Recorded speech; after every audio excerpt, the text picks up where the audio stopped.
Mesdames, Messieurs, bonsoir. 20h sur la RTS, le journal. Voici les titres. Le vice-président du gouvernement de réconciliation de la Libye salue le leadership du président Macky Sall. Moussa El Koni participait au 3e forum international de Dakar sur la paix et la sécurité en Afrique. Il réaffirme l'ambition de son pays à coopérer davantage avec le Sénégal.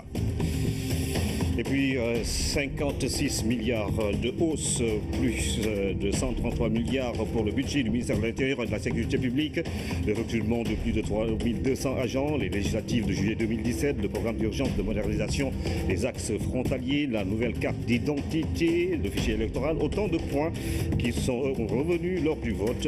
Le département des sports a également connu une hausse. Le chef de l'État est attendu ce vendredi à Tivaouane. Dans cette édition, nous ferons le point sur les travaux de rénovation de la cité religieuse. Sur les 10 projets, 8 ont été réalisés. Nous parlons également du dernier CRD qui s'est tenu dans la ville de Seydi El Hadj Malick Sy avant le Gamou prévu dans la nuit du dimanche à Longdi. À suivre également dans cette édition la rubrique santé du mercredi. Elles étaient aux anges.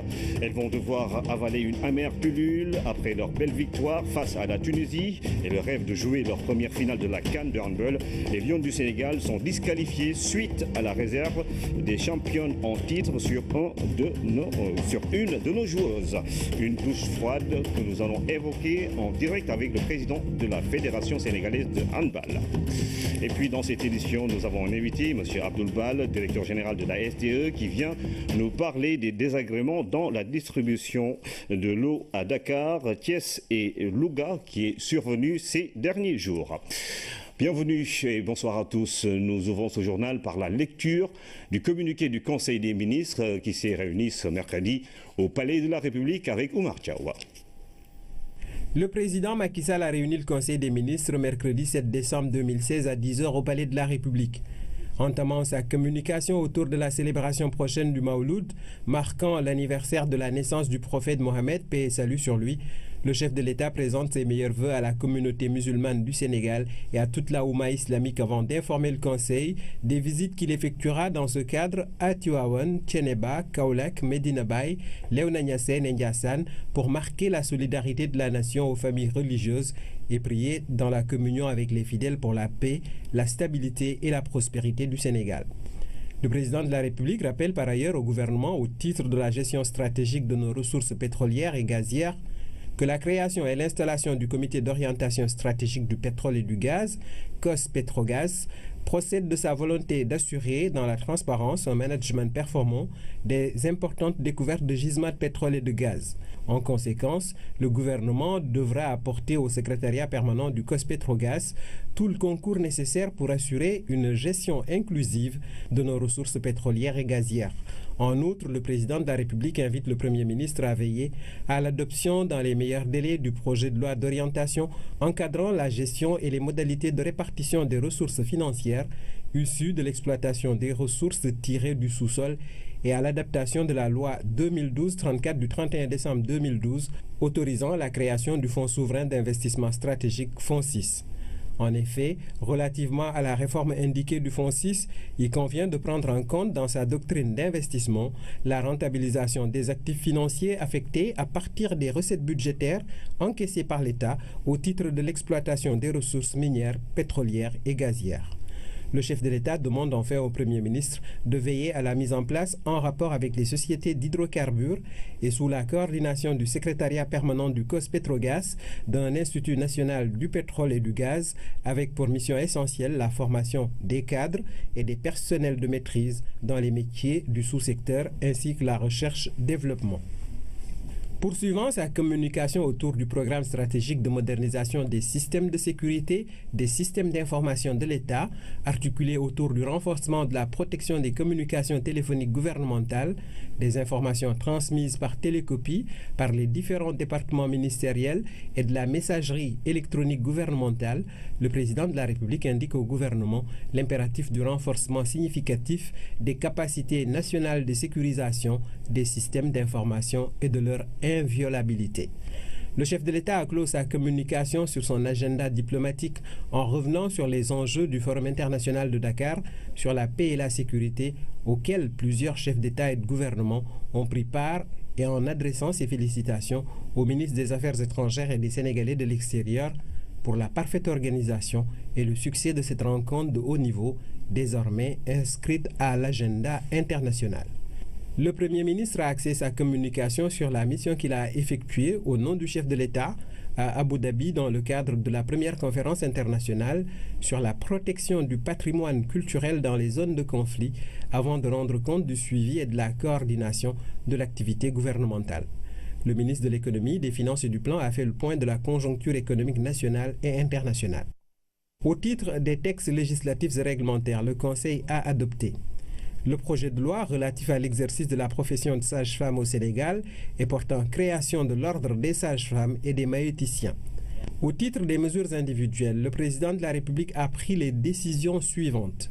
Madame Seynabou Dial, conseiller des Affaires étrangères principale, précédemment ministre conseiller à l'ambassade du Sénégal à Washington DC, est nommée ambassadeur extraordinaire et plénipotentiaire de la République du Sénégal auprès de son Excellence M. Jorge Carlos de Almeida Fonseca, président de la République de Cabo Verde, en remplacement de Mme Fatoumata Bintou Rassoul Correa, appelée à d'autres fonctions. M.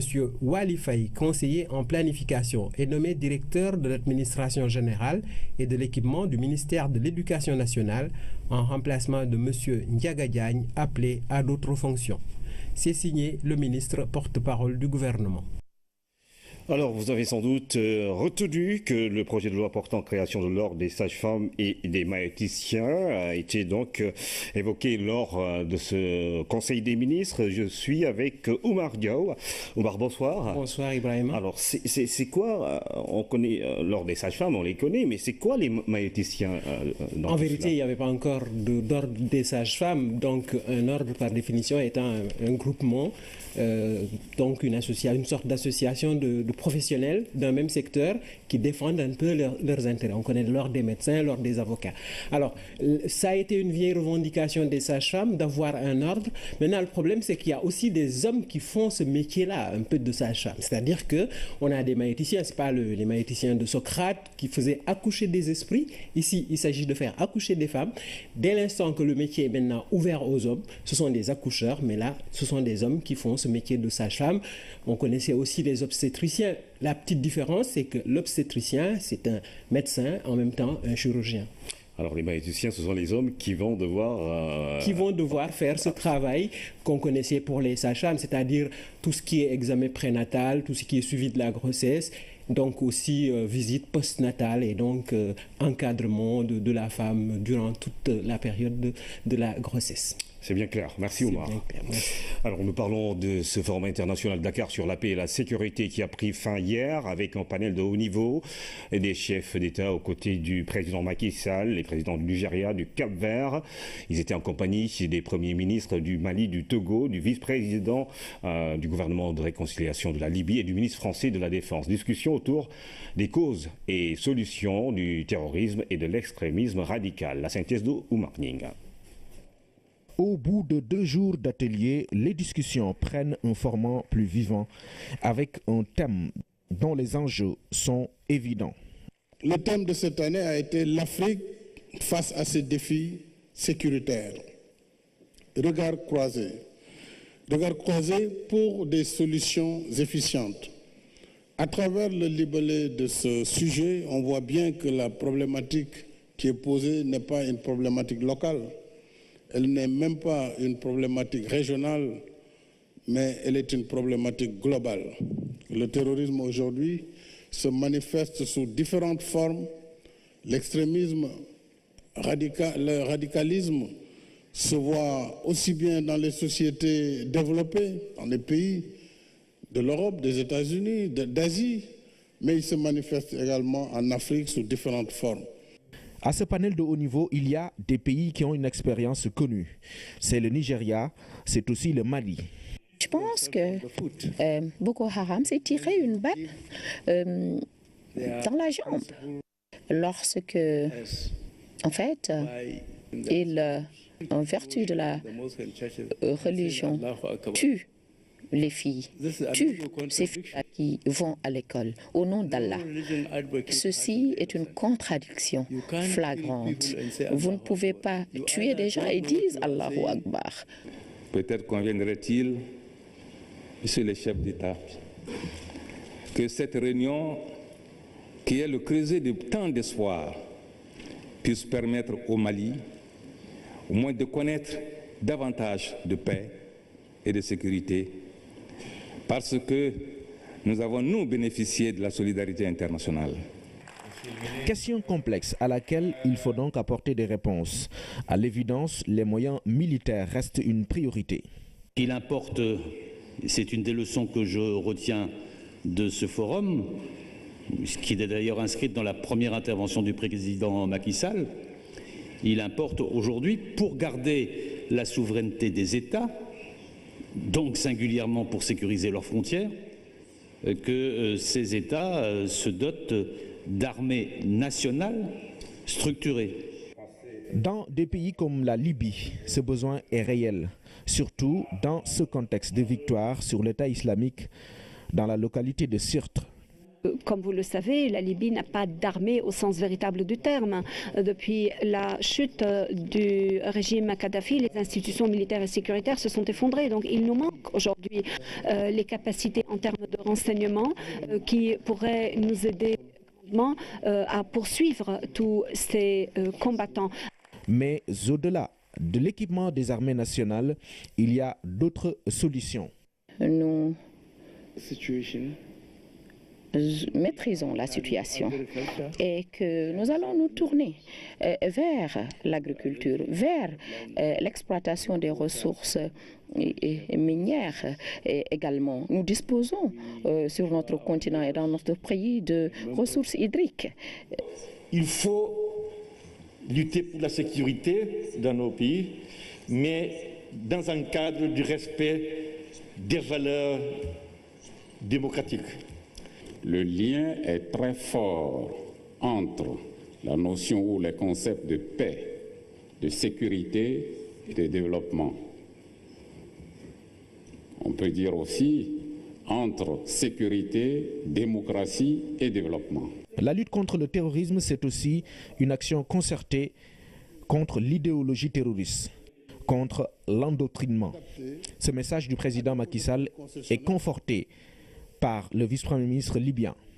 La réponse contre le radicalisme doit quand même être bien adressée pour tous ceux qui veulent lutter contre le radicalisme qui n'a rien à voir avec l'islam. En tout cas, l'islam que nous pratiquons dans ce pays est un islam modéré, un islam de paix et de tolérance. Et j'ai invité nos chefs religieux, nos érudits à partager cette philosophie qui correspond à notre compréhension de l'islam, afin que cette religion du juste milieu, cette religion de paix et de tolérance, ne soit pas utilisée justement par des personnes assoiffées de pouvoir et qui, par la propagande, justement, tentent de ternir l'image d'une religion de paix et de tolérance. Nous, pays musulmans, devons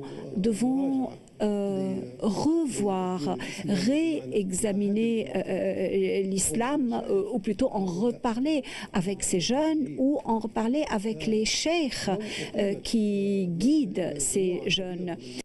Des échanges fructueux dans un cadre informel. Le forum de Dakar s'est terminé avec des résultats à la hauteur de l'importance de la problématique sécuritaire.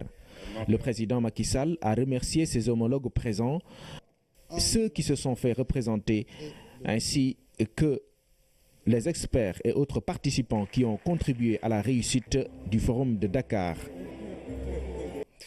Le vice-président libyen a représenté son pays au Forum de Dakar, reçu par le président Macky Sall en marge de la rencontre. Moussa El Koni a salué le leadership du Sénégal. Il compte par ailleurs approfondir les relations entre les deux pays. Nous l'écoutons.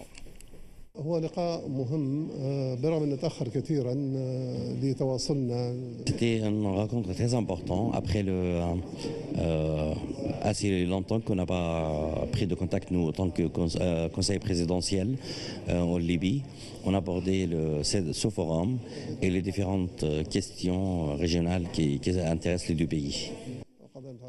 On a prévu d'étroitre les relations, le contact et les échanges. Il y a aussi des délégations qui sont prévues délégations sénégalaises qui sont prévues en Libye et d'autres Libyens qui seront à Dakar peut-être bientôt.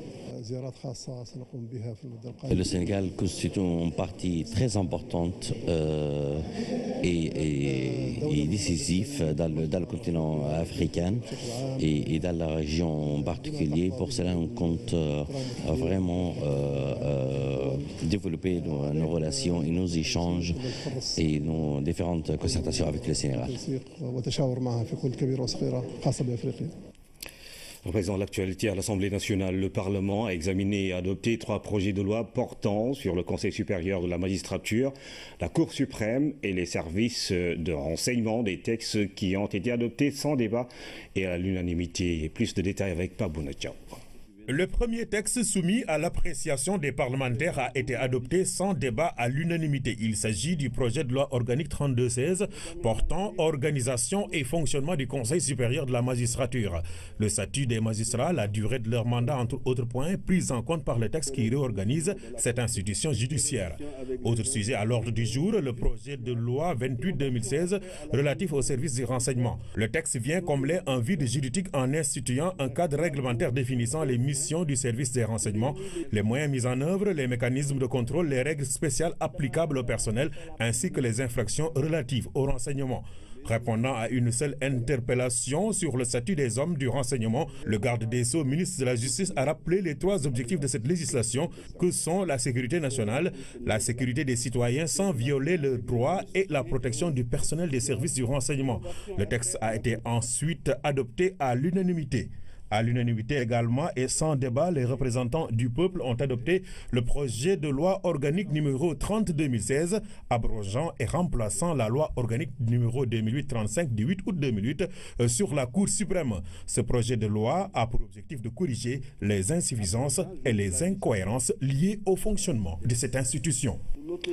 Les députés ont adopté et voté le budget du ministère de l'Intérieur qui s'élève à un peu plus de 133 milliards de francs CFA, soit une hausse de 56 milliards. D'importants recrutements sont prévus cette année, ainsi que la construction d'infrastructures. Les cartes d'identité biométrique étaient aussi au cœur du débat. Les députés ont toutefois félicité le ministre et son équipe pour le travail abattu. Oreïtian Prera. La question sécuritaire préoccupe au plus haut point le gouvernement et les députés, ce qui a fait que ces derniers ont voté à la majorité le nouveau budget du ministère de l'Intérieur qui a connu une hausse très considérable de plus de 74%, soit plus de 56 milliards pour cette année. Il est arrêté en 2017 à 133 milliards 324 millions pour mieux prendre en charge le recrutement de 3241 agents, l'organisation des législatives du 2 juillet 2017 pour 3 milliards 684 millions, ainsi que les programmes sécuritaires comme le PUMA, programme d'urgence pour la modernisation des axes et territoires frontaliers. Au cours des débats, la question de la nouvelle carte d'identité et du fichier électoral était aussi très présente. Pourquoi les jeunes qui ont 18 ans ne peuvent pas, à ce jour précis, être pris en compte par les commissions d'inscription? C'est seulement à partir du moment où la date de l'élection est fixée que les Sénégalais qui auront 18 ans le jour de l'élection seront autorisés à s'inscrire sur les listes électorales. Maintenant que la date est arrêtée, on autorisera ces Sénégalais qui auront 18 ans le jour de l'élection à venir s'inscrire au même titre que les autres. Je voudrais faire le plaidoyer pour que la gratuité de la carte d'identité continue, qu'il ne faudrait pas que ça s'arrête. Nous nous sommes entendus avec le président de la République. Sûrement, il autorisera justement donc nos compatriotes à continuer à s'inscrire gratuitement sur les listes électorales. Donc je pense qu'à ce niveau, nous ne devons plus avoir d'inquiétude et que normalement la carte continuera d'être gratuite. Les députés ont également plaidé pour l'ouverture de nouvelles casernes de sapeurs-pompiers, de nouveaux postes de police, ainsi qu'une meilleure gestion des agences de sécurité de proximité. Le ministre de l'Intérieur, Abdoulaye Daouda Diallo, chaleureusement félicité par les députés, a rassuré ces derniers à travers ses réponses sur toutes les questions évoquées. Et les députés, satisfaits par ces réponses, ont voté à la grande majorité son budget pour 2017, à l'exception de 2 d'entre eux qui se sont abstenus. Nous parlons à présent de la 2e édition de la revue conjointe Italie-Sénégal qui s'est tenue à Dakar. Il s'agit de faire le point sur la coopération entre les 2 pays. Le Sénégal fait partie des pays prioritaires pour l'Italie. Le point avec Célina Dunfal. Cette deuxième édition de la revue conjointe Italie-Sénégal a pour but d'identifier les bonnes pratiques à multiplier et les défis à affronter pour une coopération plus efficace entre les deux pays. Le Sénégal se confirme parmi les pays prioritaires de notre politique étrangère de coopération. C'est tout d'abord à cause de son importance stratégique dans une région, celle de l'Afrique de l'Ouest et du Sahel, qui est toujours plus proche des intérêts, permettez-moi de dire vitaux, de mon pays. C'est aussi à cause de la longue tradition de paix, de stabilité, de démocratie et de tolérance qui constitue la marque, je dirais, le trait distinctif du Sénégal dans le monde. Une évaluation et une validation d'un travail commun. En matière de coopération, le Sénégal est un pays prioritaire pour l'Italie. Au nom de Monsieur le Président de la République, du gouvernement et de tout le peuple sénégalais, je voudrais vous exprimer toute notre reconnaissance pour avoir choisi la ville de Dakar pour abriter l'agence italienne pour la coopération au développement qui a compétence sur 5 pays de l'Afrique de l'Ouest, à savoir le Sénégal, la Gambie, le Mali, le Cap-Vert et la Guinée-Bissau, sans compter la Sierra Leone pour les situations d'urgence. Sénégal-Italie, une coopération active de plus d'une quarantaine d'années. Agriculture, développement rural, promotion du secteur privé, protection sociale, genre et éducation sont les secteurs prioritaires visés par cette coopération. Et puis cet atelier de formation et d'information sur les règles d'origine communautaire UEMOA-CEDEAO, organisé pour 2 jours, il s'agit de partager sur les règles d'origine et les entraves constatées dans leur application. À l'occasion, la Confédération nationale des employeurs du Sénégal a évoqué les difficultés auxquelles les entreprises sont confrontées au niveau du commerce intracommunautaire. Ibrahim Andorga. C'est parti pour 2 jours de formation et d'information sur les règles d'origine communautaire UEMOA-CEDEAO. Un atelier qui regroupe le secteur privé, la société civile, la douane, entre autres. L'occasion pour la Confédération des employeurs du Sénégal de parler des difficultés auxquelles ils sont souvent confrontés. Il y a beaucoup de récriminations qui ont été faites pendant de très nombreuses années sur la reconnaissance même des règles d'origine. J'ai pensé à la fois un instrument de promotion des exportations, mais aussi c'est un instrument de blocage quand la bonne volonté n'est pas là. Il y a beaucoup de produits, il y a beaucoup d'entreprises qui ont empêché d'exporter justement parce qu'il y a des manipulations qui sont faites sur ce document-là. Donc le clarifier, savoir un peu son contour, sa justification. L'objectif, faire face aux entraves souvent liées au commerce intracommunautaire. Le ministère est saisi régulièrement par des entreprises qui sont confrontées à cette problématique. C'est pour donner suite à cette préoccupation qui ne touche pas seulement le secteur de la pêche que Monsieur le ministre de l'Économie, des Finances et du Plan a instruit ses services compétents en relation avec les organisations patronales à prendre les dispositions nécessaires pour trouver une solution à cette situation. La forte mobilisation des entreprises ce matin dénote, s'il en était encore besoin, de tout intérêt qu'elle porte à la question des entraves au commerce intracommunautaire. Et pour augmenter le taux du commerce régional jugé faible, il est important de soutenir les secteurs de production, mais aussi œuvrer pour la consolidation du marché. Le rôle assigné aux règles d'origine est de contribuer à la construction et à la consolidation du marché régional en neutralisant les effets négatifs induits par l'importation de produits de pays tiers pouvant entrer en concurrence avec les produits locaux et désorganiser nos marchés. Au sortir de cet atelier de 48 heures, des recommandations seront formulées. Une bonne connaissance des règles d'origine communautaire relève d'une nécessité pour les entreprises régionales. Les engagements pris par l'État pour la bonne tenue du Gamou de Tivaouane sont globalement respectés. La déclaration est du gouverneur de la région de Thiès à l'occasion du dernier CRD consacré à l'événement marquant la naissance du prophète Mohamed. Le ministre de l'Intérieur et le porte-parole du Khalif général des Tidjanes ont assisté à la réunion qui a été décentralisée à Tivaouane. Lamine Touré. C'est un sentiment de satisfaction totale qui a été constaté pendant et après ce dernier comité régional de développement consacré au Gamou de Tivaouane. À moins de 5 minutes, le gouverneur de la région de Thiès a dressé un bilan satisfaisant des engagements pris par l'État.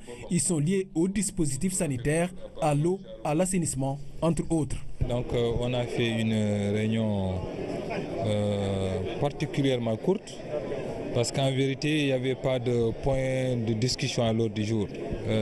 Tous les points qui ont été soulevés durant la rencontre nationale donc ont été satisfaits. Et donc j'ai remarqué avec beaucoup de bonheur qu'il n'y a plus rien à signaler. Comme l'a dit donc monsieur le gouverneur, que je félicite au passage, avec tous ses collaborateurs, les services régionaux et départementaux, et en même temps que le comité d'organisation pour ce résultat particulièrement important.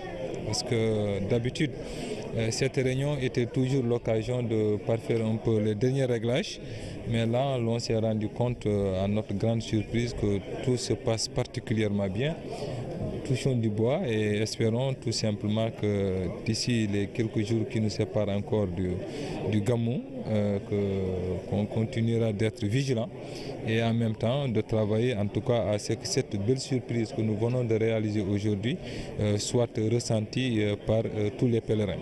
Et c'est en présence de Serigne Abdoulaziz Sy Al Amine que les autorités déconcentrées ont fait le point, très touchés par la rapidité de l'exécution des engagements pris. Le porte-parole du Khalife général des Tidjanes a exprimé au nom de sa communauté toute sa reconnaissance à l'endroit du gouvernement.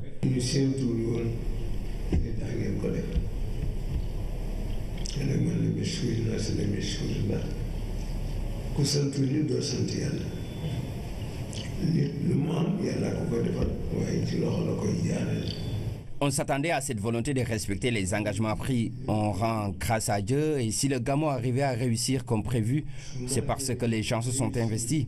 C'est une manifestation religieuse qui appartient vraiment à tout musulman.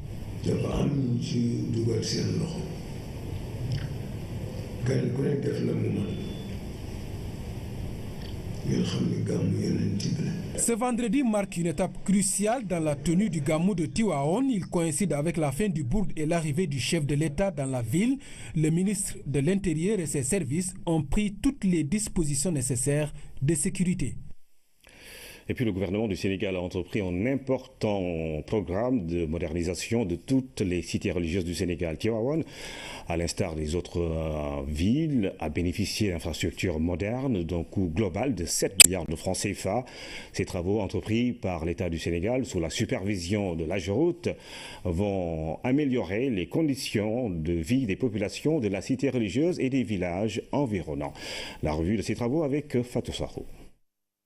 Les travaux de modernisation de la ville de Tivaouane vont susciter dans le cadre du plan Sénégal émergent un impact positif pour les talibés et habitants de la cité religieuse. Nous sommes très contents des infrastructures qui sont réalisées. Ces infrastructures sont aujourd'hui, dans ce qui concerne l'AGEROUTE qui avait la maîtrise d'œuvre de ces travaux, complètement terminée. Aujourd'hui, on est dans des phases où l'AGEROUTE doit réceptionner définitivement par rapport aux entreprises qui étaient commises à réaliser ces travaux et ensuite il va se passer une cérémonie officielle de remise des clés. Le complexe El Hadji Malick Sy comprend une maison des hôtes, une salle de conférence de 520 places, une bibliothèque, des logements avec des sanitaires ultramodernes et une salle des banquets. L'aménagement d'un parking et d'espaces verts couronne les travaux de ce complexe fonctionnel de dernière génération. Au total, il y avait presque 4 projets qui étaient confiés à l'AGEROUTE. Il y a les travaux de voirie à l'intérieur de la ville de Tivaouane. Il y a l'esplanade des mosquées dont nous sommes ici, qui est composée d'une salle de conférence et des logements attenants, plus des réfectoires. Donc tous ces travaux ont été achevés aujourd'hui avec succès et l'esplanade a été inaugurée l'année passée par son Excellence Monsieur le Président de la République lors du Gamou de Tivaouane. Sur l'ensemble des 10 projets à l'origine, les 8 sont terminés et le coût total est de 7 milliards. Pour répondre à la préoccupation des autorités religieuses de la cité, le plateau technique de l'hôpital Serigne Abdoulaziz Sy Dabakh a été relevé. L'éclairage public n'est pas en reste, le tout apprécié à sa juste valeur.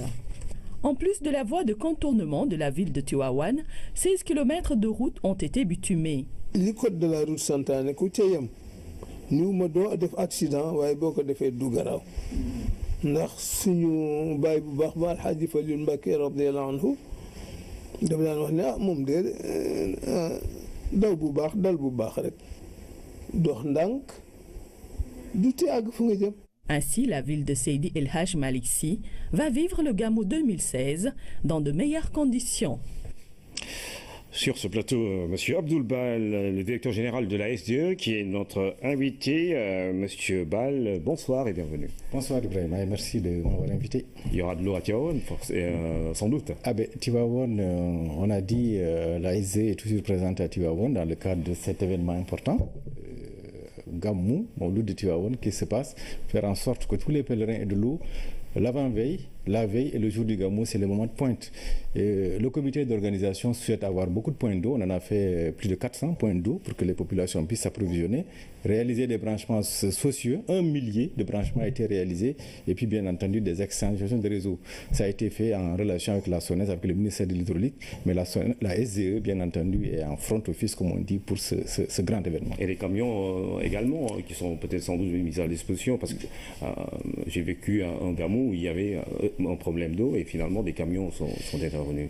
Alors, le premier mode d'alimentation, c'est le réseau. Bien entendu, avec ce niveau d'affluence, il faut qu'il y ait un apport, un supplément, et c'est les camions citernes. Il y en a environ une centaine, et puis c'est surtout pour les quartiers périphériques, et puis c'est un moment de pointe. Par moment, avec les baisses de pression, on les comble avec le service des camions citernes.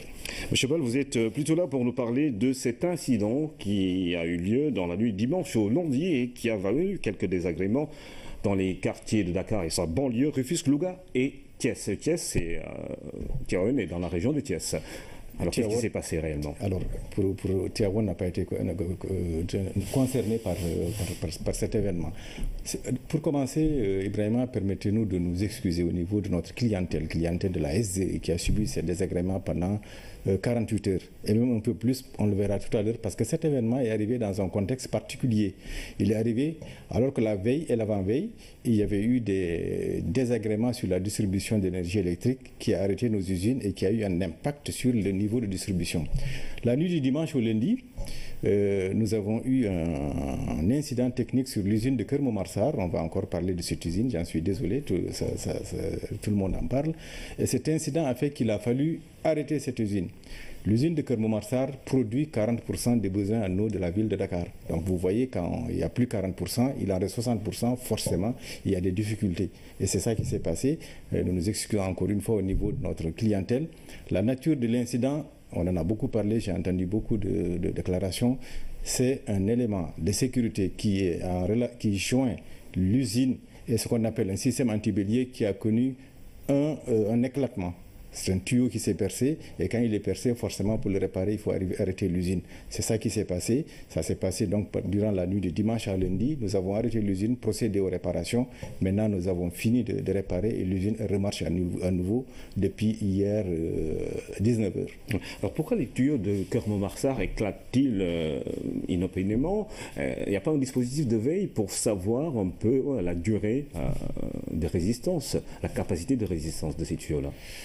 Des tuyaux de ce genre devraient durer 20-30 ans sans connaître ce niveau de rupture. C'est vrai que c'est arrivé en 2013, c'est arrivé un peu avant.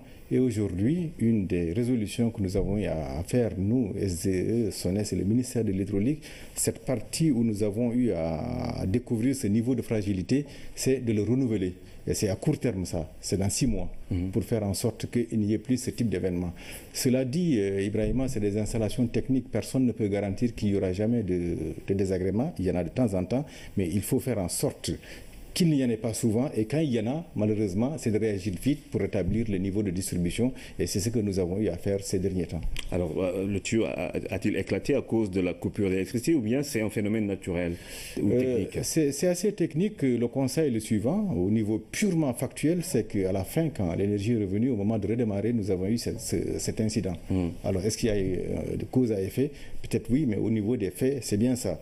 Coupure d'électricité, et à la reprise, nous avons eu cet incident et qui a valu 2 jours d'arrêt de l'usine de Kermomarsar. Alors nous communiquons sur le réel, hein. L'usine a été remise en service. Absolument, depuis hier 19h, elle a été remise en service. Aujourd'hui, au moment où nous parlons, elle fonctionne à sa pleine capacité. Est-ce que tout le monde a de l'eau? Tout le monde n'a pas d'eau pour l'instant, si encore on parle sur les faits. Ce qui se passe, c'est que l'usine est à 250 km d'ici. Il y a un temps d'inertie qu'il faut vaincre. Il faut remettre les réseaux en charge. Et ça se fait progressivement. Et aujourd'hui, nous avons noté un début d'amélioration dans certains quartiers. Et puis, nous dirons que demain, en fin de journée, on nous retrouvera la situation normale qu'on connaissait avant cet incident.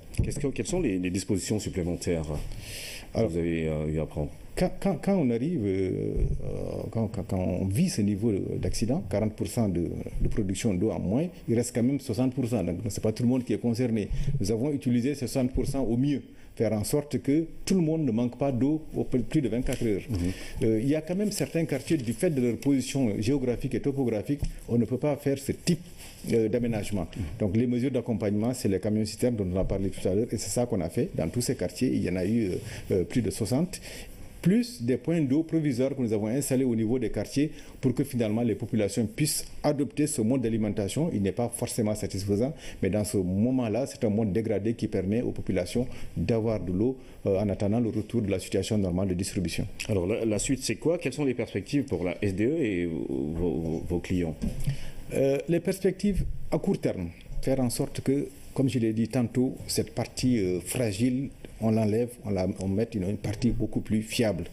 Nous avons pris cette décision en relation avec le ministère de l'Hydraulique, en relation avec la Société de patrimoine SONES. Ça a été décidé, on est au niveau de démarrage des travaux. Donc c'est pour dire que ça n'est pas au niveau d'incantation ou de projet, c'est au niveau de démarrage des travaux. Et dans moins de 8 mois, nous pensons pouvoir réaliser cette partie pour que tout le monde soit tranquille. Quand je dis tout le monde, c'est la clientèle, bien entendu. Aujourd'hui, quand on parle de Keur Momar-Sarr, tout le monde est plus ou moins inquiet. Tout le monde croit que c'est dans 10 jours que l'eau va revenir. Mais aujourd'hui, nous avons pu en 48 heures faire en sorte que l'eau soit rétablie. Et nous souhaitons donc à court terme renouveler cette partie fragile. À moyen terme, on a parlé tout à l'heure d'électricité. À moyen terme, c'est sécuriser nos installations, c'est-à-dire faire en sorte d'avoir de l'autonomie énergétique. Nos collègues de Sénélec font tout pour qu'il n'y ait jamais d'arrêt de distribution électrique, mais nous savons que ces techniques, de temps en temps, il y en a. On fera en sorte, dans les perspectives, d'être autonome. Quand il y aura une coupure d'électricité, nous ne souhaitons pas qu'il y en ait, mais de pouvoir prendre le relais sans que vous le sentiez, Ibrahima, et sans que les clients le sentent. Ça, c'est du moyen terme, et nous avons, nous, SDE, fait les études, et nous allons faire des propositions pour aller dans ce sens. Encore moyen terme, faire en sorte qu'il y ait assez d'eau. Vous avez entendu notre ministre de l'Hydraulique, Mansour Faye, et le directeur de la SONES, dire que voilà les ouvrages que nous allons faire pour garantir la distribution de l'eau, la couverture des besoins de Dakar jusqu'à l'horizon 2035. C'est quoi? C'est faire une nouvelle usine à Keur Momar-Sarr, c'est faire une usine de dessalement des eaux de mer, c'est une technologie maintenant maîtrisée. Et avec ça, quand nous allons le réaliser dans les années 2019, entre 2019, 2022 et 2023, nous assurons la couverture des besoins jusqu'à l'horizon 2035. Nous allons encore faire en sorte que tous les clients aient accès à l'eau. Il y a des branchements sociaux, vous avez entendu parler, nous allons les faciliter et les intensifier. Voilà aujourd'hui ce que l'hydraulique urbaine propose à la clientèle du Sénégal. Donc l'horizon est plutôt radieux. Nous allons connaître quelques difficultés en attendant que tout ça soit mis en œuvre. Mais voilà aujourd'hui notre vision des choses pour que l'hydraulique urbaine soit une réalité et pour que tout le monde, on ne vive plus dans la hantise du manque d'eau. Merci en tout cas, monsieur le directeur général de la SDE, monsieur Abdoul Bal, pour avoir répondu à nos questions et sans doute rassuré vos clients et les consommateurs sénégalais. C'est moi. L'eau à travers les océans, la réhabilitation de la pêche continentale est lancée à Gouloumbou. Les pêcheurs de ces localités riveraines du fleuve Gambie viennent de réceptionner 20 pirogues motorisées et 120 gilets de sauvetage. L'acte s'inscrit dans un vaste plan de relance de la filière qui veut arriver à 40 000 tonnes de débarquement par an. Abdoulaye Sinkaré.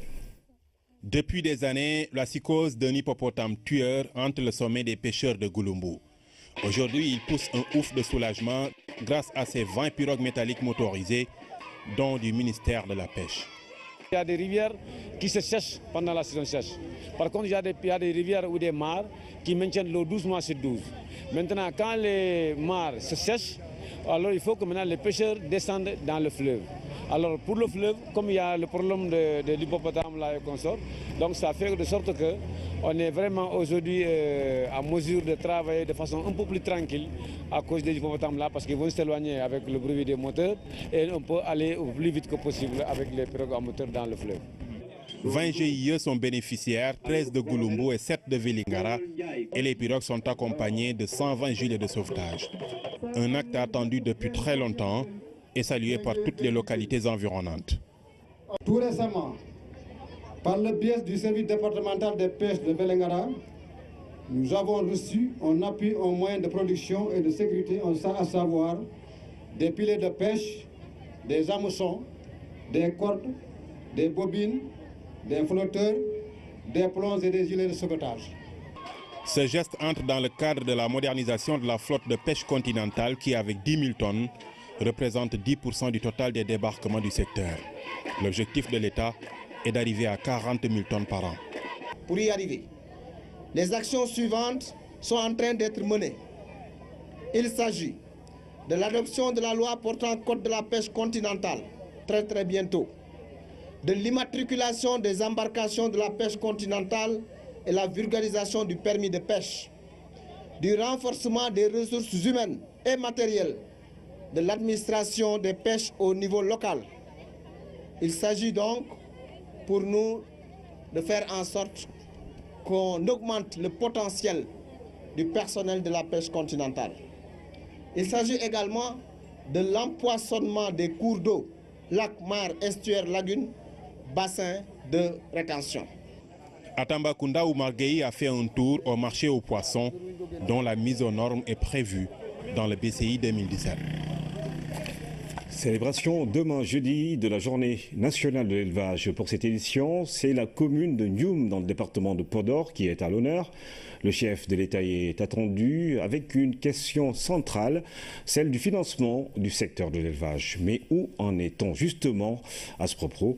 Voici le reportage de Mamoudou Samambo. Avec un budget de 22 milliards 300 millions pour l'exercice 2017, soit 7 milliards de plus que 2016, 10 milliards de francs CFA pour la rénovation du ranch de Doli, 8 milliards de subventions d'aliments de bétail entre 2012 et 2015, le financement institutionnel de l'élevage au Sénégal a du ressort.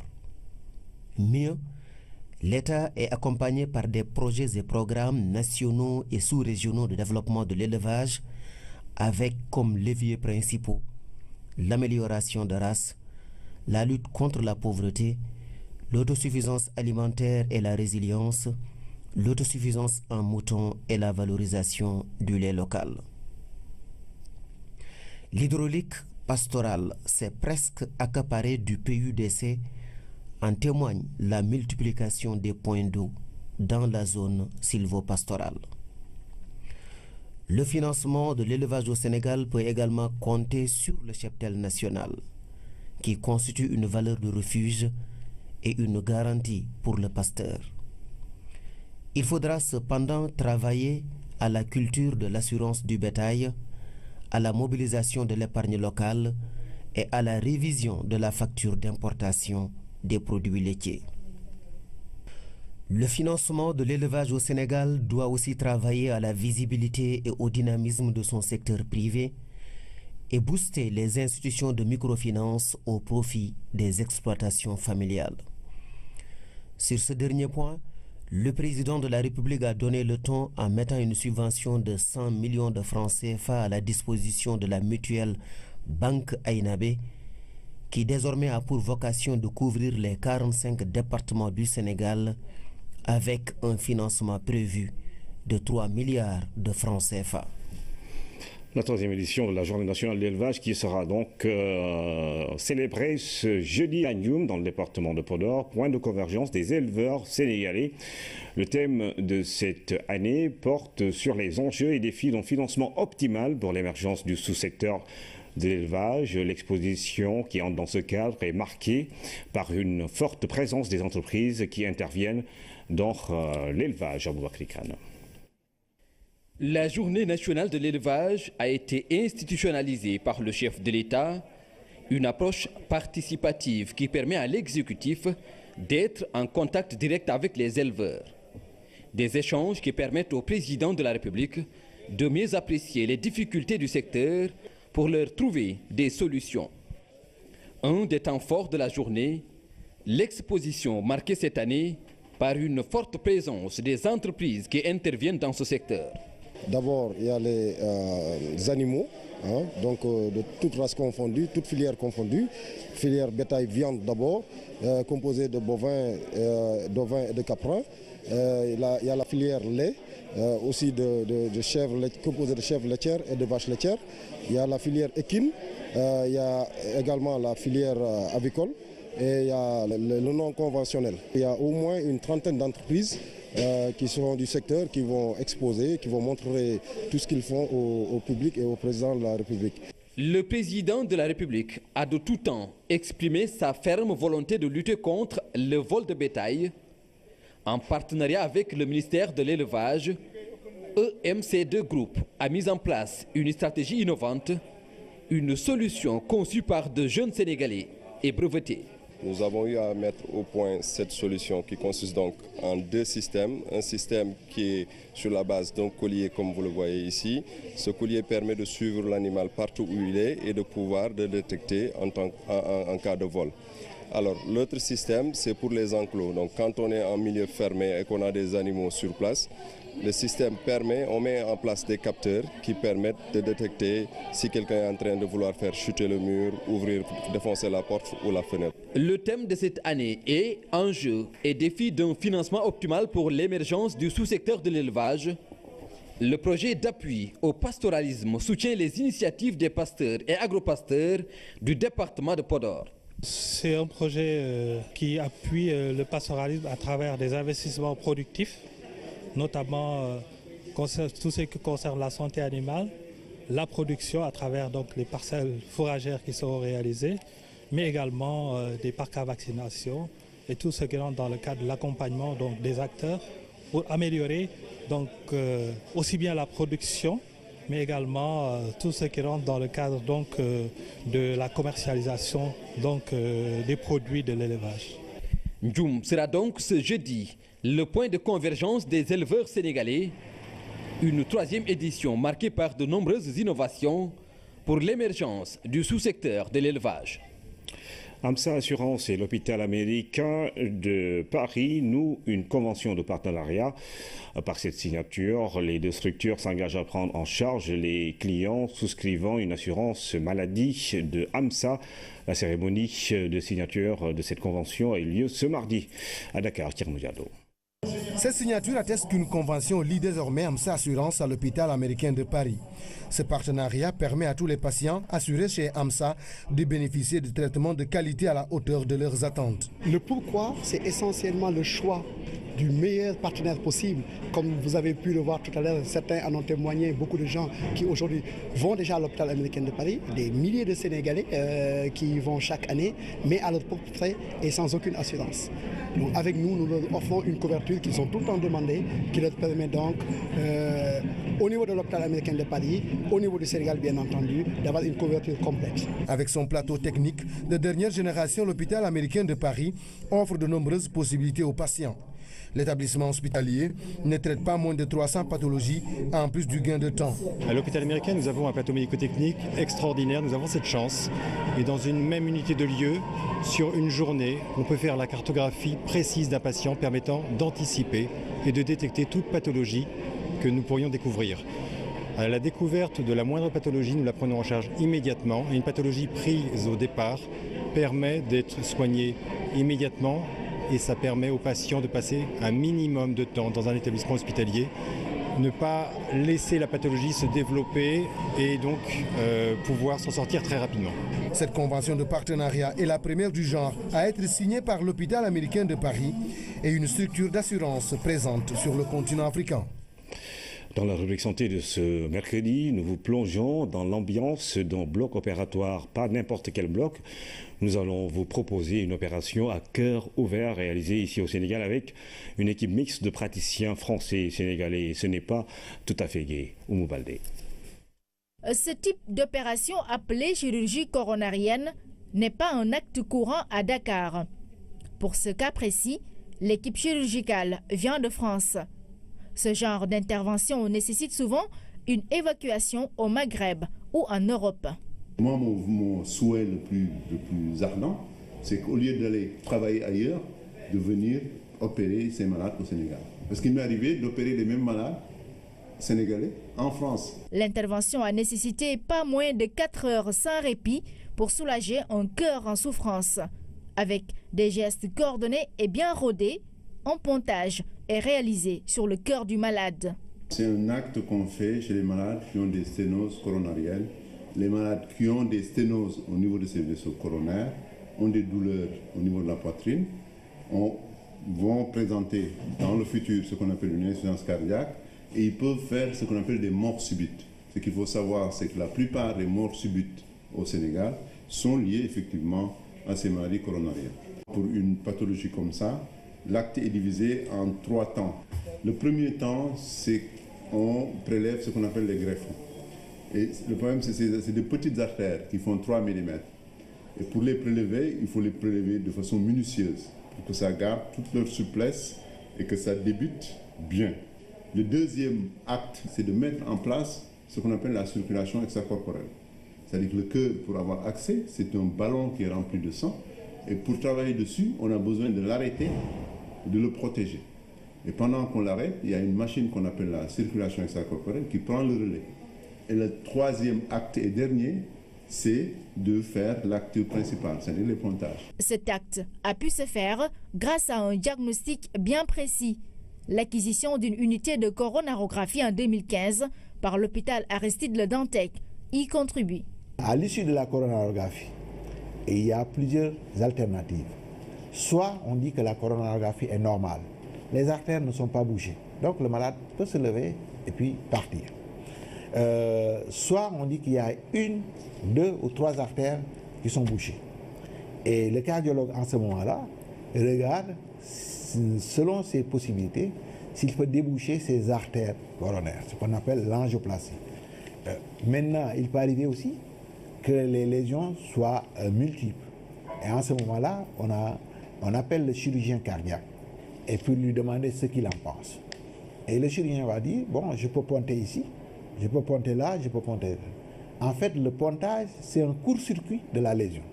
Il y a une zone qui est bouchée et un chirurgien fait un court-circuit au niveau de cette lésion. Maintenant, il peut arriver aussi que le chirurgien lui-même dise que les lésions sont trop nombreuses et trop sévères et je ne peux pas les ponter. En ce moment-là aussi, on retourne au traitement médical. Ce qui montre que les 3 possibilités de prise en charge qui s'offrent à ce type de malade du cœur peuvent se faire au Sénégal, pourvu que certains aspects soient améliorés.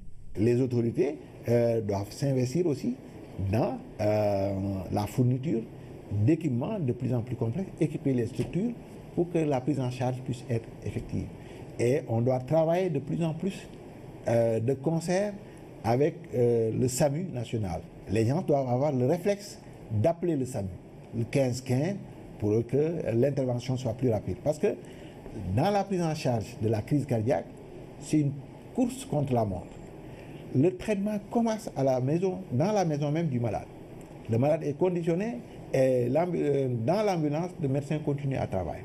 Le diagnostic est fait, les premiers traitements sont faits et on arrive ici au niveau des soins intensifs.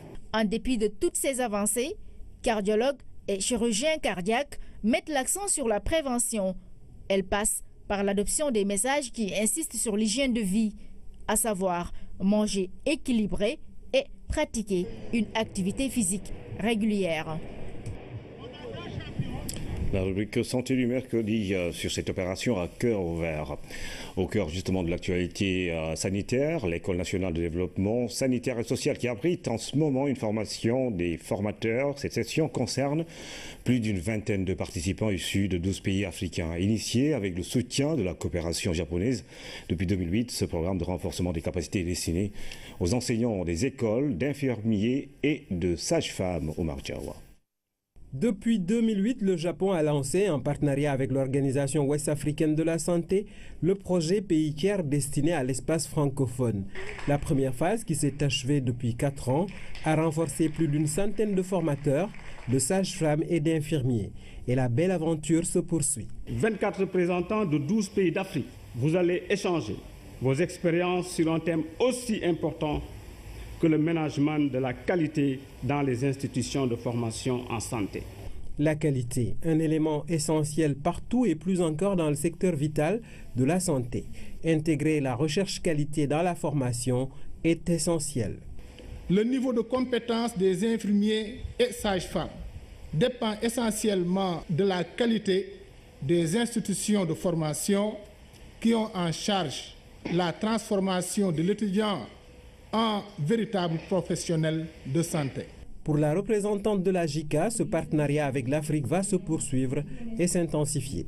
On va examiner ce qui est important pour le développement du domaine sanitaire et on va déterminer ce que nous allons faire. Le gouvernement du Japon ne fait que traduire en actes les engagements auxquels il a souscrit lors de la TICAD 6. Après la formation, la recherche d'un travail. L'État du Sénégal a recruté 1 millier d'agents en 2015. Cette année aussi, il sera procédé à un recrutement important de personnel. C'est pour dire que l'État attache une grande importance dans le renforcement du personnel de santé. Les participants vont renforcer la masse d'enseignants qui interviennent dans les écoles de formation en santé qui sont de plus en plus nombreuses et beaucoup d'entre elles sont privées. Cette formation qualifiante s'achève le 22 décembre. L'actualité internationale sous forme de brèves illustrées nous conduit au Pakistan, en Indonésie et en France. Mais nous faisons tour par le Ghana où le vote pour la présidentielle a débuté ce matin par Bonachawa. 15 millions de Ghanéens appelés aux urnes ce mercredi. Au total, 7 candidats sont en lice pour le premier tour de la présidentielle. Candidat à sa propre succession, le président sortant John Mahama fait face au principal candidat de l'opposition, Nana Akufo-Addo. Les résultats du scrutin sont attendus jeudi soir. En Indonésie, la province d'Aceh, au nord de Sumatra, secouée par un puissant séisme. Au moins 97 personnes ont été tuées et des centaines bloquées sous les décombres. Sur place, les opérations de secours se poursuivent pour trouver d'éventuels survivants. En attendant, les habitants de la localité sont massés dans les rues, craignant de nouvelles répliques. En France, le nouvel homme fort de Matignon, Bernard Cazeneuve, a participé à son premier conseil des ministres, baptême du feu qui a ensuite donné lieu à la traditionnelle photo de famille. Le Premier ministre français a dans la foulée déclaré que chacun était à sa tâche dans le sens de l'État. Et puis un avion pakistanais transportant 48 personnes à bord s'est écrasé dans le nord montagneux du pays. Pour le moment, 21 corps ont été retrouvés. Les causes de l'accident de ce vol de la compagnie Pakistan International Airlines ne sont pas pour le moment connues. En route pour la CAN, le Sénégal lance une campagne avec son 12e Gaïndé. C'est un appel à la mobilisation et à l'union des cœurs qui s'est donc fait lors du lancement présidé par le ministre des Sports, Ibrahim Moussa.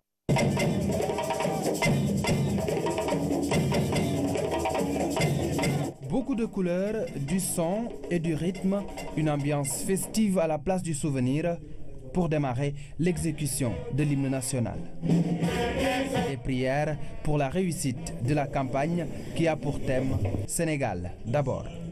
Nous avons compris que nous tous ne pouvons pas être joueurs, nous ne pouvons pas être tous entraîneurs ni présidents de fédération. Mais tout cela doit nous pousser à avoir ce sens de patriotisme, ce sens de devoir et de responsabilité pour accompagner notre pays, pour accompagner les Lions vers la victoire. Supporters, dirigeants, anciennes gloires et hommes de tenue, bref, toute la famille du football au rendez-vous.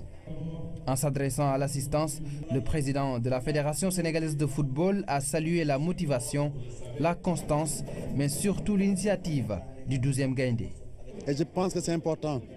Ces joueurs qui sont dans le club, quand ils ont le retour de la mobilisation qu'il y a eu ici, comprendront les enjeux de cette CAN et se donneront à fond, avec détermination, avec plus d'envie que d'habitude. Ils nous ont habitués à se qualifier facilement. Il faut qu'ils nous habituent maintenant à aller le plus loin dans les CAN et pourquoi pas ramener ce trophée que le peuple sénégalais attend depuis toujours. Le lancement de la campagne intervient à 38 jours de la Coupe d'Afrique des Nations Gabon 2017, une compétition majeure à laquelle les Lions doivent participer et représenter un peuple qui a tant souffert des contre-performances. Nous sommes dans le domaine du sport. On peut perdre, mais il y a la manière. On peut gagner, il y a la manière. En tout cas, je prie Dieu pour qu'au soir de la finale de la Coupe d'Afrique, qu'on gagne le trophée. On ne pense pas à autre chose. Ce n'est pas une question de mettre une pression négative sur qui que ce soit. Mais quand il y a un puzzle, il ne doit pas y avoir d'éléments qui manquent, sinon on n'aura pas le puzzle. Il faudrait que chacun joue sa partition. Au cours de la cérémonie, les intervenants ont appelé à l'union des cœurs et des esprits, une union sacrée autour de l'équipe nationale qui aura derrière elle, comme toujours, des supporters dévoués et motivés.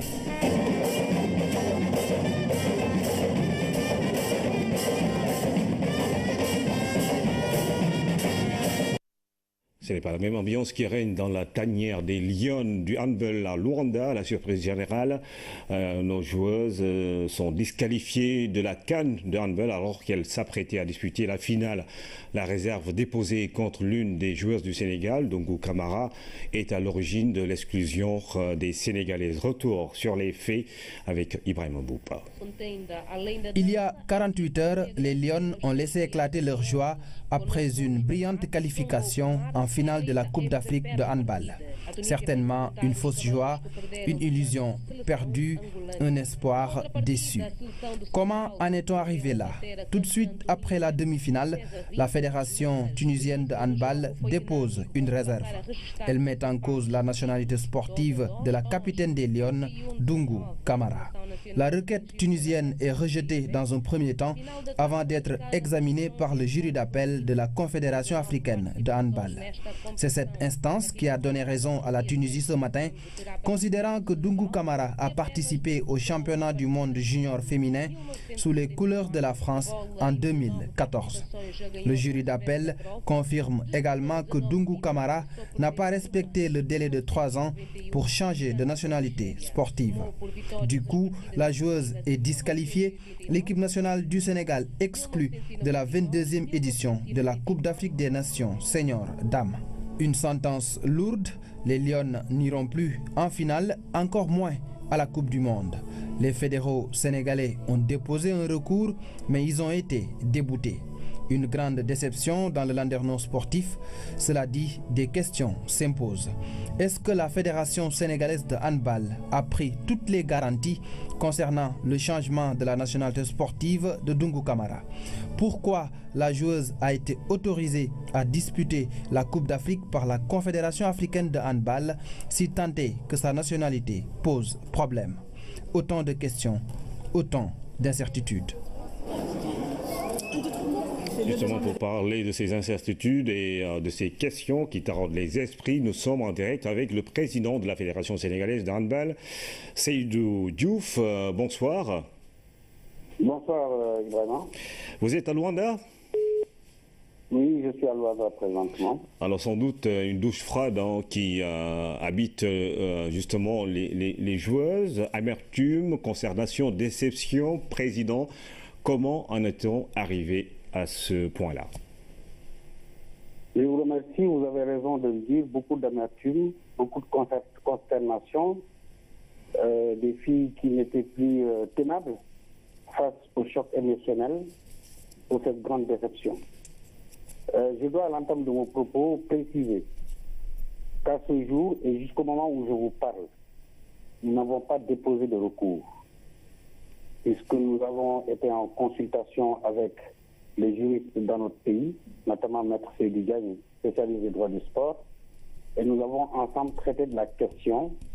Il nous a déconseillé de déposer un recours puisque les décisions du jury d'appel sont clairement insusceptibles de recours au terme des dispositions de la Confédération. Ceci rappelé, je voulais simplement expliquer ce qui s'est passé relativement à la joueuse Dungu Kamara.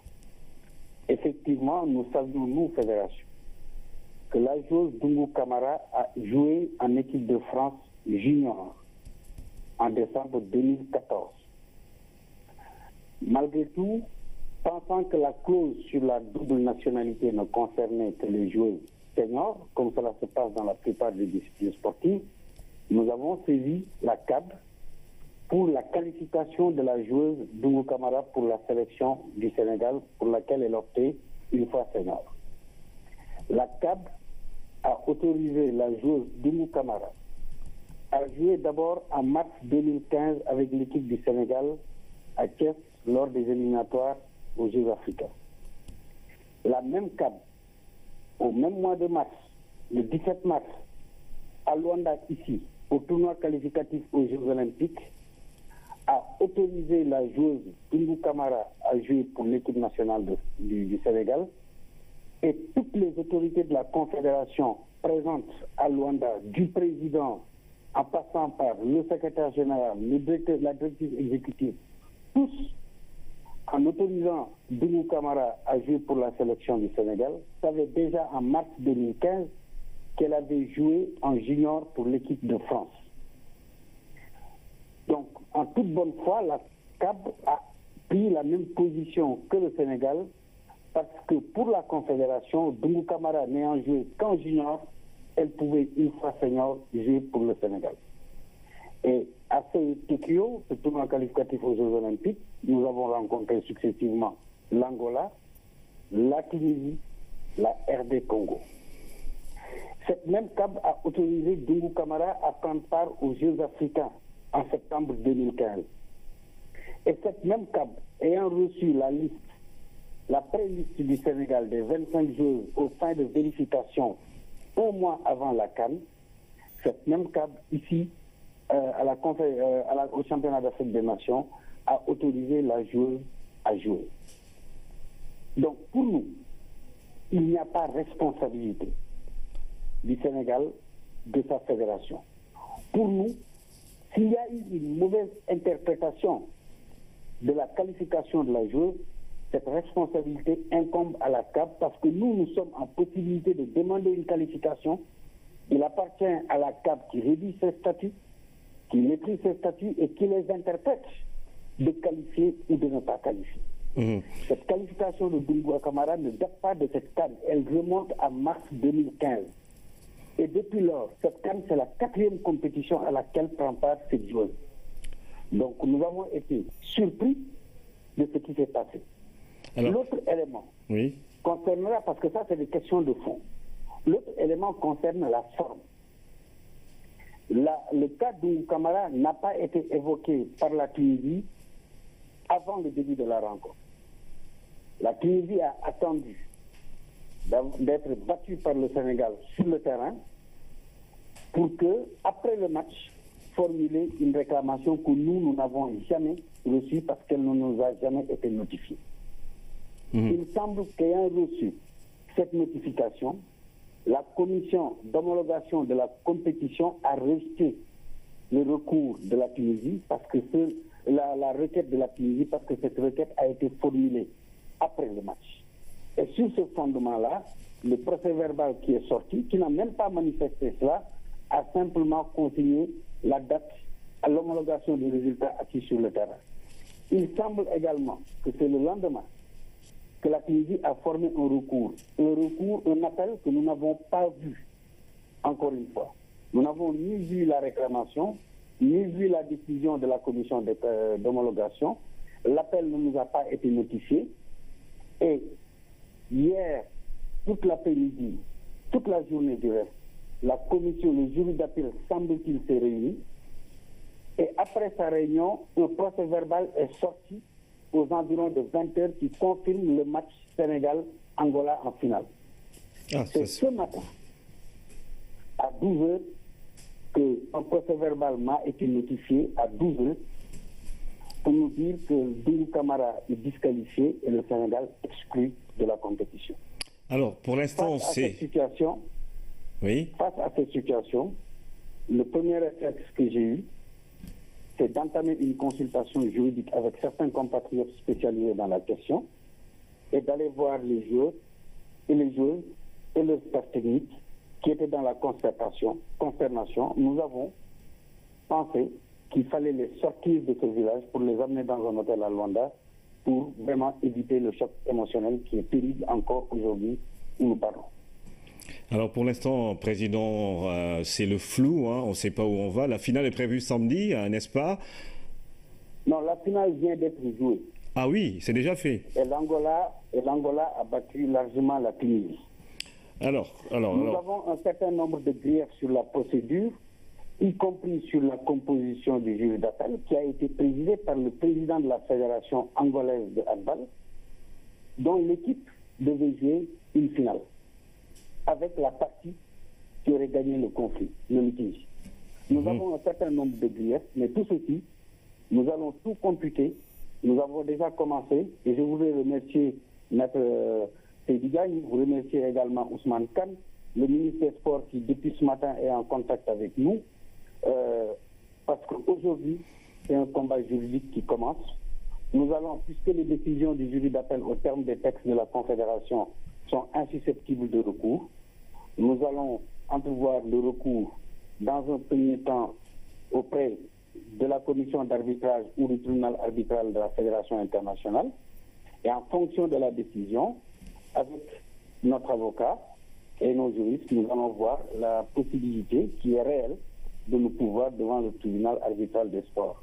Parce que pour nous, il n'est pas question que cette affaire passe. Cette situation, elle incombe entièrement la responsabilité de la Confédération africaine de handball, qui crée ces textes, qui les interprète, qui qualifie ou qui disqualifie. Bien sûr. Une joueuse qualifiée depuis 2 ans, qui joue en équipe de Sénégal par la Confédération, ne peut pas être disqualifiée par la même Confédération après 4 compétitions au motif qu'elle n'aurait pas respecté le délai de 3 ans. Nous avons une joueuse que nous avons laissée en France, qui aujourd'hui est prête à venir au Sénégal, mais nous ne l'avons pas convoquée pour la bonne et simple raison, c'est Koumba Cissé. Elle a joué en équipe de France au mois de décembre 2015. Bien sûr. Alors, Président, vous comptez rester à Luanda jusqu'à quand? Est-ce que vous comptez rentrer quand au Sénégal? Avec le ministre des Sports convenu hier que l'équipe, après sa belle qualification à la finale, devrait venir à Dakar. Les dispositions avaient été prises. Tout à l'heure, en concertation avec lui, et compte tenu de l'urgence qui a attaqué le dossier juridique, il a pensé qu'il était plus opportun que les filles rentrent en France et que le reste de la délégation vienne au Sénégal pour vraiment entamer le combat juridique. Aujourd'hui, c'est une bataille juridique qui commence. Nous avons les ressources humaines dans notre pays pour mener cette bataille-là. Encore une fois, si c'était la première compétition de Dungu Kamara, à laquelle prenait part Dungu Kamara, on aurait compris, mais c'est la 4e validée par la Confédération africaine. Donc c'est une bataille juridique et nous sommes plutôt dans cet état d'esprit-là. D'accord, et si on vous donne raison, qu'est-ce qui va se passer? Si on nous donne raison, c'est que la qualification au mondial va être acquise pour le Sénégal. Et c'est ça aussi, c'était ça notre objectif. En venant à Luanda, on s'était dit, objectif, on essaie d'accrocher la 3e place pour aller au mondial. Donc les filles ont montré un talent plus à Luanda. Elles ont été appréciées par l'ensemble des spectateurs, par l'ensemble des responsables. Aujourd'hui, ce coup nous est porté. Nous avons eu le temps d'amortir le choc. Aujourd'hui, il faut qu'on est bien réveillé. Et avec beaucoup de sérénité, nous allons entamer la bataille juridique. Merci, Président. Somme toute, l'équipe nationale du Sénégal de handball, l'équipe féminine, a fait un tournoi qui laisse augurer de futures bonnes performances. Félicitations à toute l'équipe en attendant la suite des événements. Merci au Président de la Fédération sénégalaise de handball, Seydou Diouf, qui répondait de Luanda à nos questions après donc la disqualification du Sénégal à propos de l'affaire Dungu Kamara, qui a été justement le bourreau des Tunisiennes en demi-finale. Mesdames et messieurs, c'est terminé pour cette édition. Merci encore une fois de suivre l'actualité tous les jours sur la première chaîne de télévision sénégalaise. Sans doute après cette édition, le journal de la foire qui revient sur l'actualité de cet événement commercial. Au revoir et bonne soirée.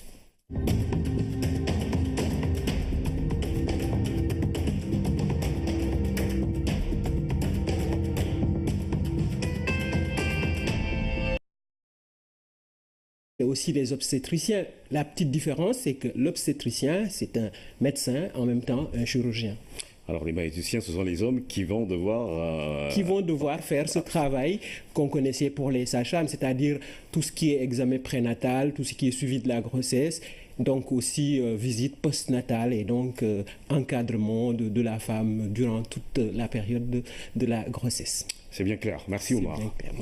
Alors nous parlons de ce forum international Dakar sur la paix et la sécurité qui a pris fin hier avec un panel de haut niveau et des chefs d'État aux côtés du président Macky Sall, les présidents du Nigeria, du Cap-Vert.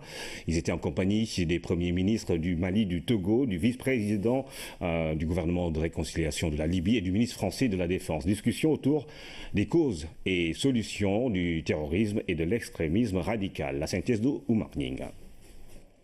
Au bout de 2 jours d'atelier, les discussions prennent un format plus vivant avec un thème dont les enjeux sont évidents. Le thème de cette année a été l'Afrique face à ses défis sécuritaires. Regard croisé. Regard croisé pour des solutions efficientes. À travers le libellé de ce sujet, on voit bien que la problématique qui est posée n'est pas une problématique locale. Elle n'est même pas une problématique régionale, mais elle est une problématique globale.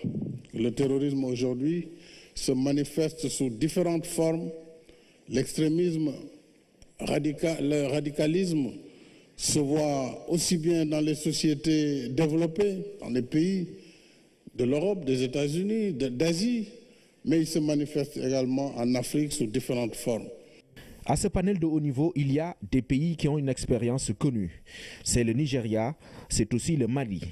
Je pense que Boko Haram s'est tiré une balle dans la jambe lorsque, en fait, il, en vertu de la religion, tue les filles, tue ces filles qui vont à l'école au nom d'Allah. Ceci est une contradiction flagrante. Vous ne pouvez pas tuer des gens et dire Allahu Akbar.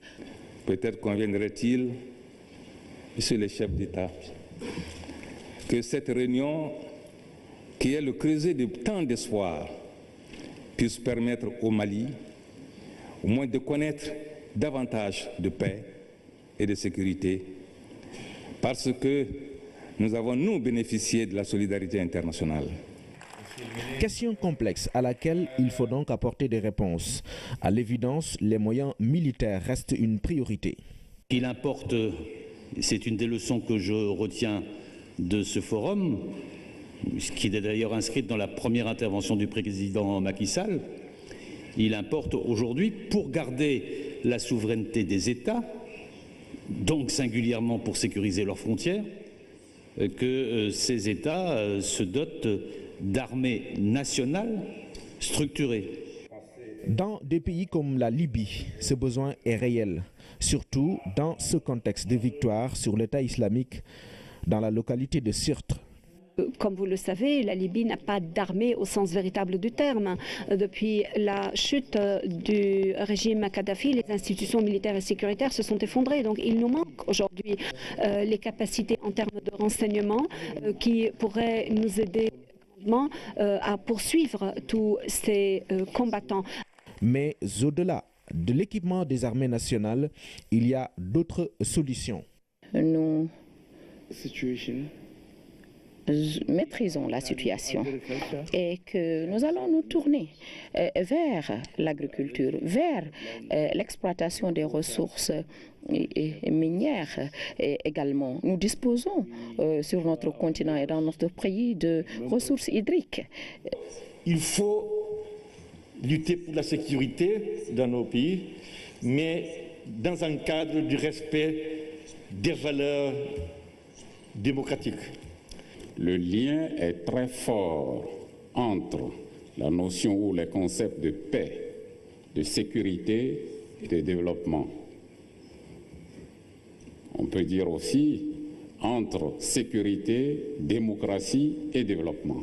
La lutte contre le terrorisme, c'est aussi une action concertée contre l'idéologie terroriste, contre l'endoctrinement. Ce message du président Macky Sall est conforté par le vice-premier ministre libyen. La réponse contre le radicalisme doit quand même être bien adressée pour tous ceux qui veulent lutter contre le radicalisme qui n'a rien à voir avec l'islam. En tout cas, l'islam que nous pratiquons dans ce pays est un islam modéré, un islam de paix et de tolérance. Et j'ai invité nos chefs religieux nos érudits à partager cette philosophie qui correspond à notre compréhension de l'islam, afin que cette religion du juste milieu, cette religion de paix et de tolérance, ne soit pas utilisée justement par des personnes assoiffées de pouvoir et qui, par la propagande, justement, tentent de ternir l'image d'une religion de paix et de tolérance. Nous, pays musulmans, devons revoir, réexaminer l'islam, ou plutôt en reparler avec ces jeunes ou en reparler avec les cheikhs qui guident ces jeunes. Des échanges fructueux dans un cadre informel. Le forum de Dakar s'est terminé avec des résultats à la hauteur de l'importance de la problématique sécuritaire.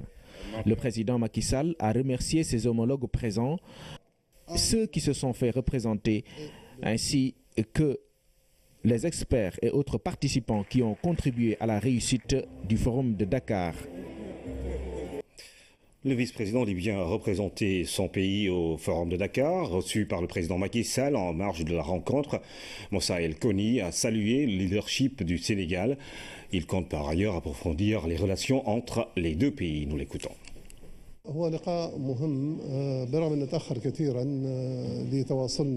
C'était une rencontre très importante après assez longtemps qu'on n'a pas pris de contact, nous, en tant que conseil présidentiel en Libye. On a abordé ce forum et les différentes questions régionales qui intéressent les deux pays. On a prévu d'étroitre les relations, le contact et les échanges. Il y a aussi des délégations qui sont prévues en sénégalaises, délégations sénégalaises qui sont prévues en Libye et d'autres Libyens qui seront à Dakar peut-être bientôt. Le Sénégal constitue une partie très importante et décisive dans le continent africain et dans la région.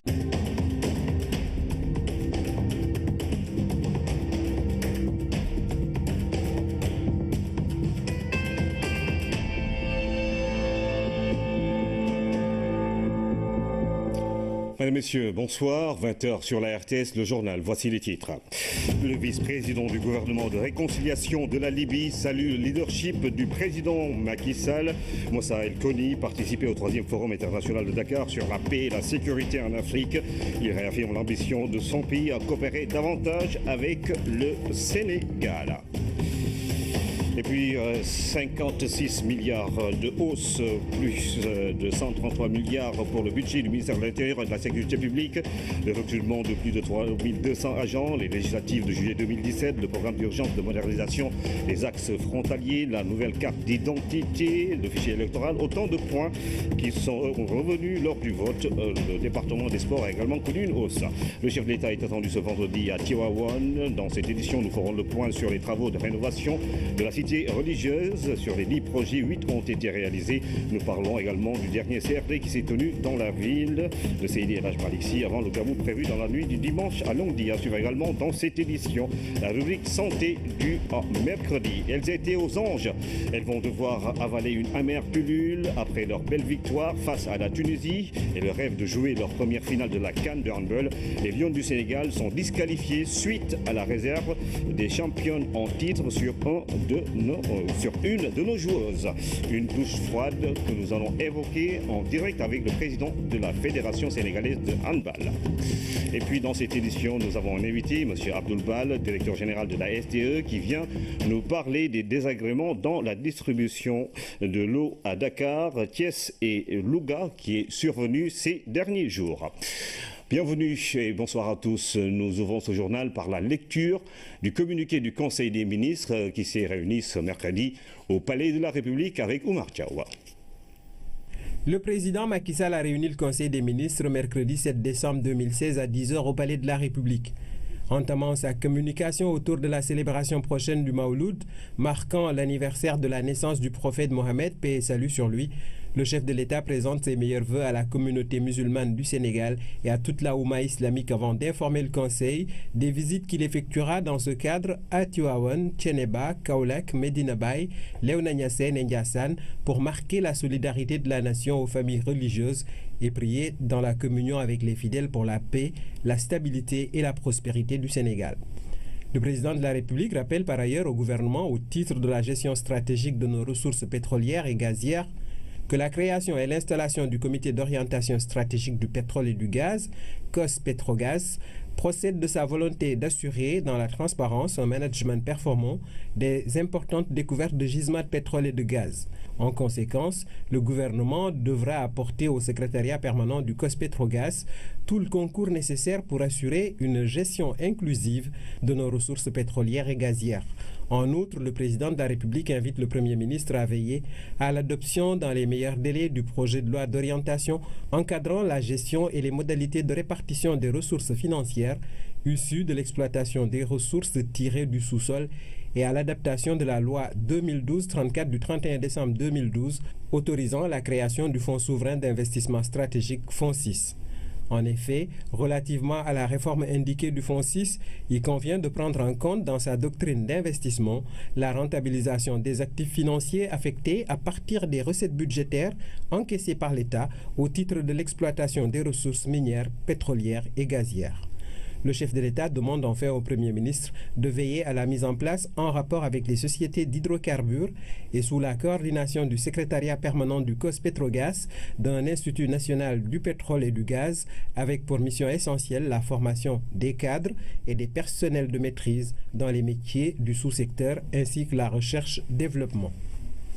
Poursuivant sa communication autour du programme stratégique de modernisation des systèmes de sécurité, des systèmes d'information de l'État, articulé autour du renforcement de la protection des communications téléphoniques gouvernementales, des informations transmises par télécopie par les différents départements ministériels et de la messagerie électronique gouvernementale, le président de la République indique au gouvernement l'impératif du renforcement significatif des capacités nationales de sécurisation des systèmes d'information et de leur inviolabilité.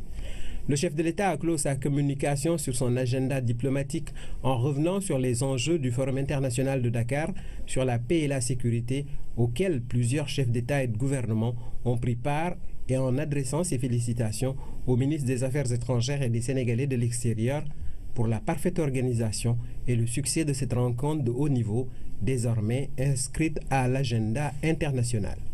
Le Premier ministre a axé sa communication sur la mission qu'il a effectuée au nom du chef de l'État à Abu Dhabi dans le cadre de la première conférence internationale sur la protection du patrimoine culturel dans les zones de conflit avant de rendre compte du suivi et de la coordination de l'activité gouvernementale.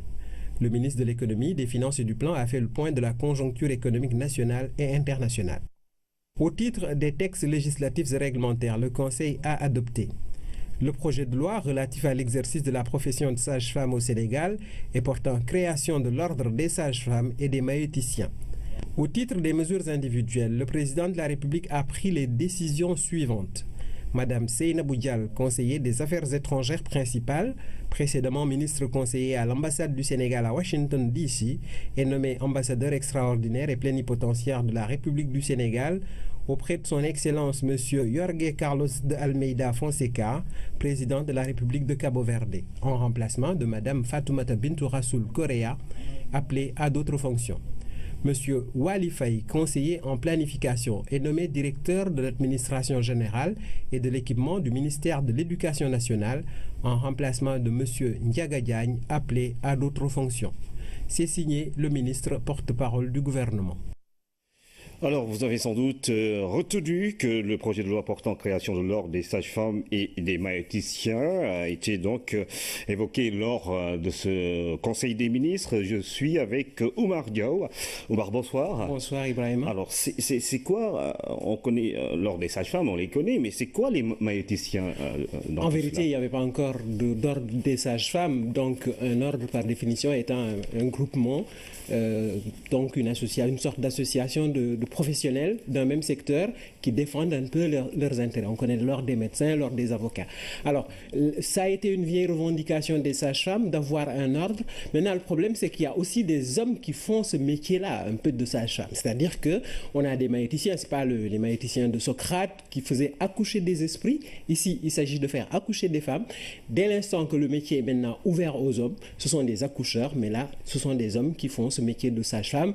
On connaît ces gens en particulier. Pour cela, on compte vraiment développer nos relations et nos échanges et nos différentes concertations avec le Sénégal.